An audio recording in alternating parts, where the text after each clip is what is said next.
Bonjour à tous et bienvenue dans le MAG. Aujourd'hui, mon invité est Grégory Lejeune. Bonjour. Bonjour. Alors, vous êtes coiffeur et vous avez été élu meilleur ouvrier de France en 2015. Être coiffeur, c'est travailler sur les cheveux, une partie du corps parfois sacrée pour certaines personnes. Alors, comment est-ce que vous le voyez ? C'est plus que sacré, c'est la première chose qu'on voit chez quelqu'un, que ce soit un homme ou une femme, voire même un enfant. Et c'est le premier reflet de la personnalité des personnes avec les vêtements. Et tout doit être en accord, la coiffure, le vêtement, le maquillage, les bijoux. Et c'est mon travail de mettre tout ça en accord. Ouais. Et donc une coupe de cheveux, ça peut être bien plus qu'une simple apparence de base, ça peut aussi signifier beaucoup de choses chez une personne. C'est le reflet d'une personnalité, ouais. C'est effectivement, on peut indiquer son style par une frange, une coiffure, une coupe. On va prendre des exemples simples. La chanteuse du groupe... Bess Ditto du groupe Gossip, elle a un look très atypique, un look anglo-saxon. Je l'utilise souvent comme exemple au salon. C'est une dame qui amplifie les choses pour donner du caractère à sa coiffure et son style.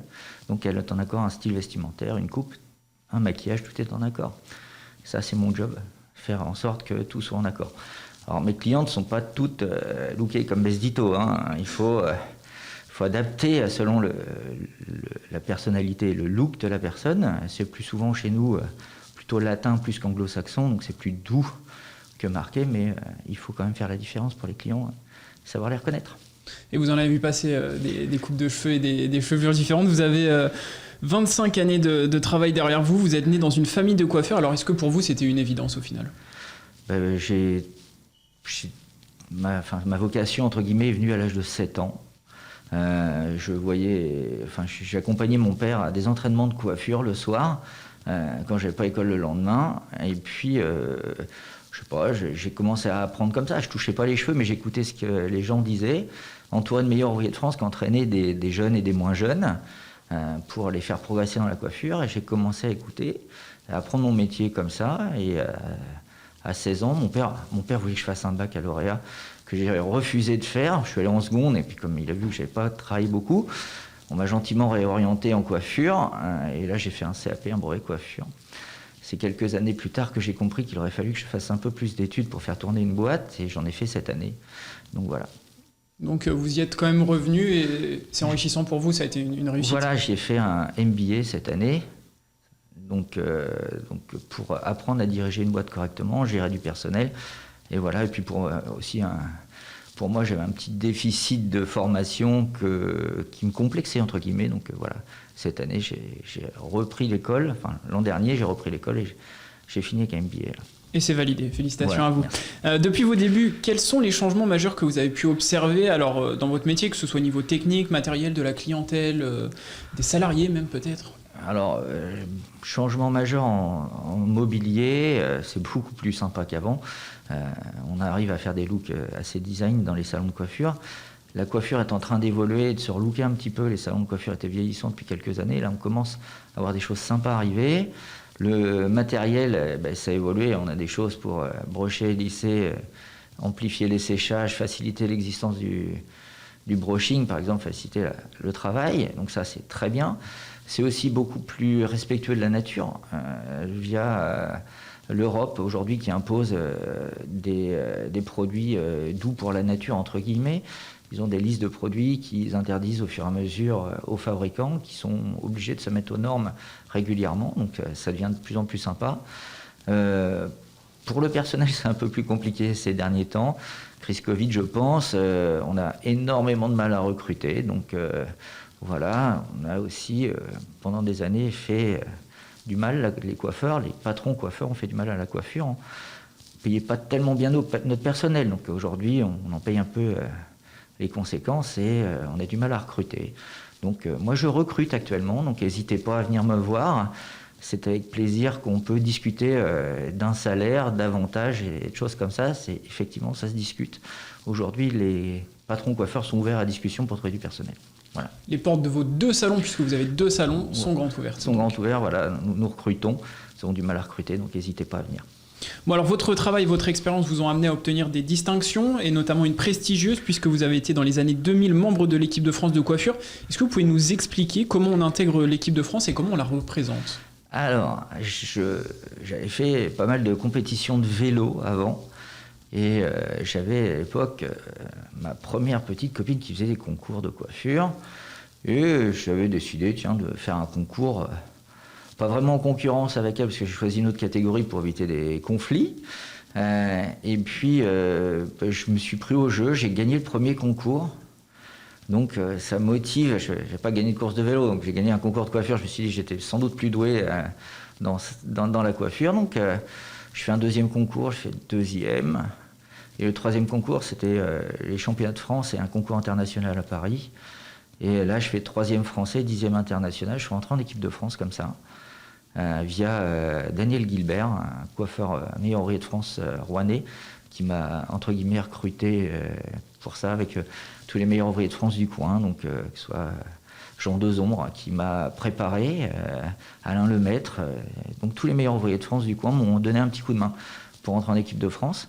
Et puis après, voilà, 2 années d'équipe de France. J'ai quitté l'équipe de France en 2002, juste avant l'ouverture de mon salon. J'étais présélectionné pour faire les championnats du monde à Las Vegas. J'y suis pas allé, donc très déçu, j'ai quitté l'équipe de France. Puis j'ai mis 8 ans, 9 ans avant de refaire un peu de concours.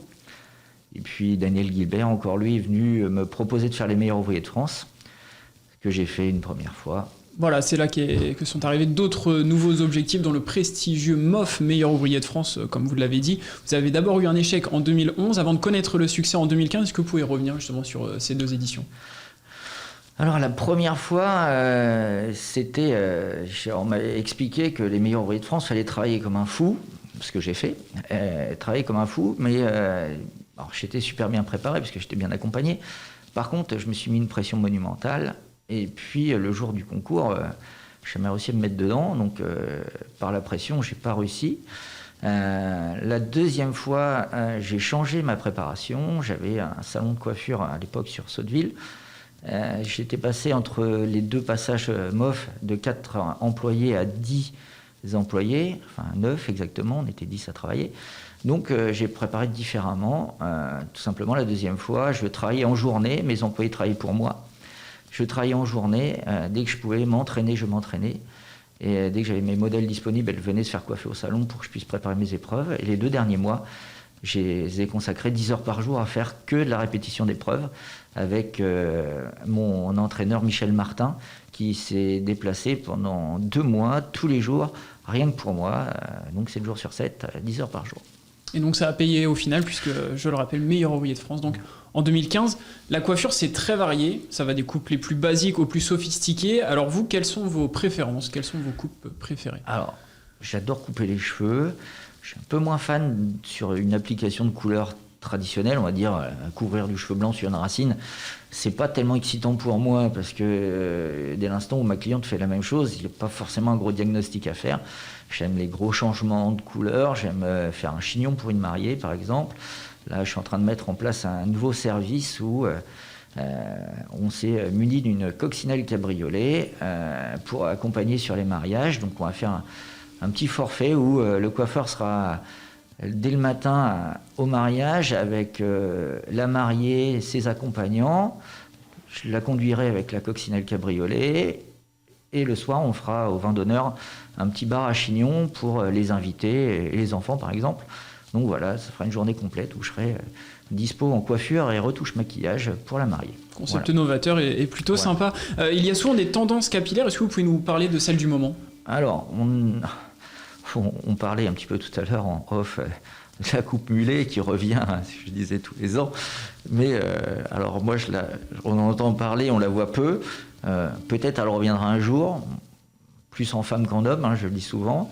Après, c'est plus de la couleur, on est sur de l'ombré, des choses, des couleurs cachées, entre guillemets. On fait de la mèche qu'on patine, qu'on recouvre, et qui fait des nuances dans les cheveux. On est plus dans la discrétion, même si on fait encore du gris, des choses comme ça. Mais donc on est plutôt quand même, les couleurs en ce moment. Il y a plusieurs tendances. On va aller faire des choses, c'est pareil, on va être anglo-saxon ou latin.